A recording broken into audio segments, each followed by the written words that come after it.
one of the things I know as a contractor, and most contractors deal with this, if you have 100% rate, and you don't have any sort of loss rate, then you're doing a heck of a job as a contractor, and we all need to learn from you. That or something illegal. Yeah, exactly. But a lot of times is you do have these loss rates, and we find it out. And what I mean is that first 3 weeks after a storm, you guys, you go and write a bunch of business, and then all of a sudden you write a bunch of business, you run a bunch of adjustments. Then when it comes time to get the scope and the monies and actually change the services to do the work, customers back out of it, or you never hear from them again, or you drive by and they're getting it done by another contractor. And a lot of times that's just breakdown in communication.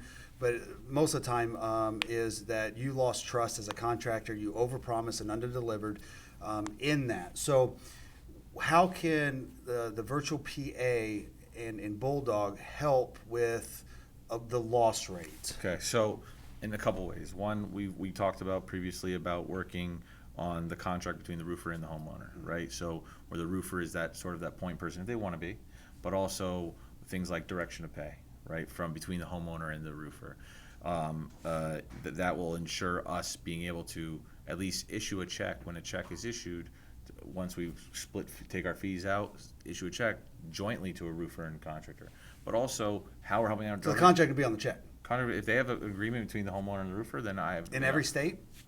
I don't see why not. Okay. I mean, it's pretty standard direction of pay across the board.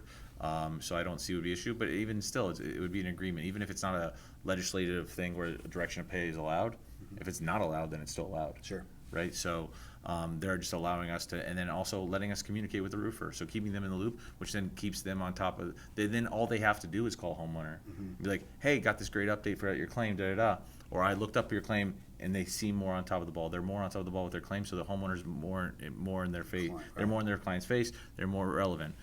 Why that contractor or salesperson's outselling, doing what they're good at, by looking good because we're doing our job. Yeah, and with talking with you, I think it's almost an accepted rate at this point, right? It is, it's like absolutely. it's just sort of cost of doing business. Exactly right. Which in my eyes is just like a lack of effort, right? It's just like, so why don't you just solve that issue? That's right. So I think with direction of pay, with working with us and keeping. Well, I'll tell you the reason, and I've done it as a contract because I've tried to solve that issue, and we got really good at it, but it was so expensive.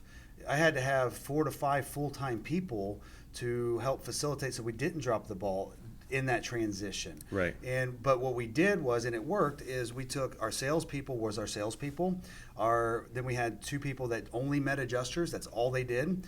And then we had administrative staff to do the follow-up and find out where it's at, and to let the customer know. It all looked like it was coming from the sales person, but it wasn't. It was done. You create a process. We created a process, but it was very expensive to run. And so if the storm season wasn't what it was supposed to be that year, or our forecasting was off a little bit, now we're overloaded with employees, and employees become family, and especially when you're working in proximity together in the same office all the time. And a high stress emotional deal. And so the work and the cash flow goes down like this. But as an entrepreneur, you're seeing that person, and their kids, everything about them, so you don't want to let them go because you're not cold-hearted. Right. So you keep people around longer than they should be. Right. On the economic side, right.